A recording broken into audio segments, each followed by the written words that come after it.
China's president Xi Jinping is not as vocal or social media obsessed as President Trump, but he's arguably the world's most powerful leader, and thanks to a recent end to term limits, he can now rule for life. But few knew much about him before he became China's president. As a longtime cog in China's bureaucracy, Xi gave little indication of the sort of nationalist leader he'd be until this comment he made as vice president. 吃饱了没事干的外国人呢，对我们的事情指手画脚。中国一不输出革命，二不输出饥饿和贫困，三不去折腾你们，还有什么好说的？ Those 30 seconds of shade were nearly entirely scrubbed from the interwebs by Chinese censors, but it did give the world a glimpse into how Xi might rule. Way before he was China's president, Xi Jinping couldn't even get into the Communist Party. He came from a well-off political family, but after his dad clashed with the party, he was turned away. As a teen, he lived in a remote village for several years, an experience some say helped him relate to Chinese citizens. He eventually joined the party, gradually moved up the ranks, and was appointed successor by party elders who thought he wouldn't shake things up.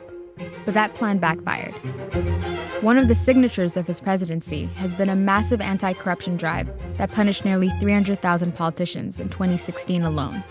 The corruption hunt has been both praised for its effectiveness and criticized as a ploy to root out Xi's political opponents.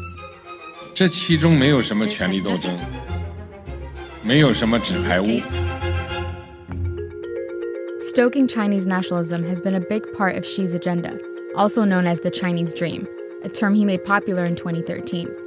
中国梦是历史的、现实的，也是未来的，是我们这一代人的，更是青年一代的。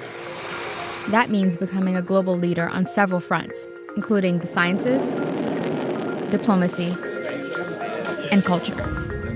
And parts of that dream seem to be paying off. Under Xi, China became the world's second largest economy, and its influence is only growing.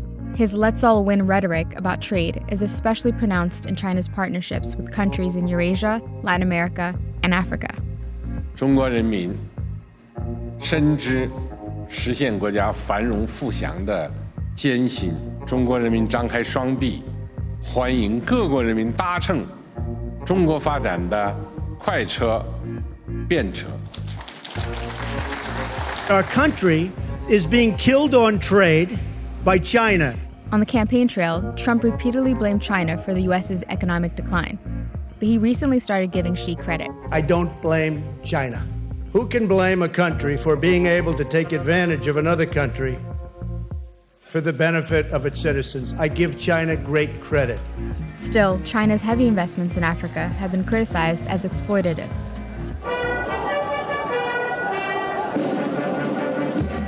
A big part of achieving the Chinese dream is making sure all citizens are invested in what Xi calls harmony, that everyone is singing the same tune, so to speak, which explains why a 2017 law punishes anyone who distorts the lyrics or disrespects the national anthem.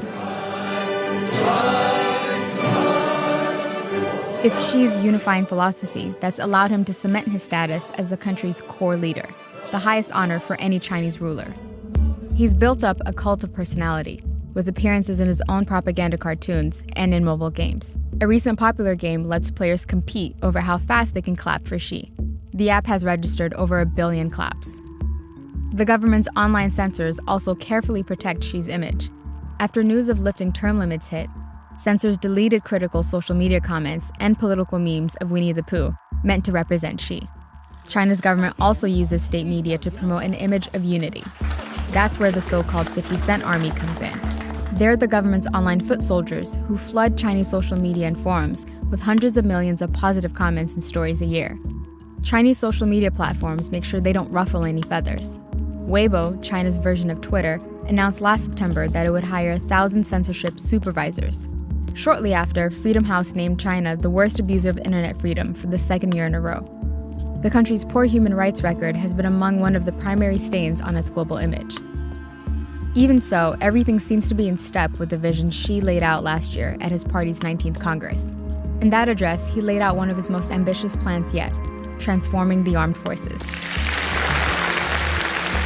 China is opening its first overseas military base in Djibouti and is increasing its presence in the South China Sea, both clear signs of its military expansion. With no successor and even more time to rule, Xi is getting closer to realizing the Chinese dream himself.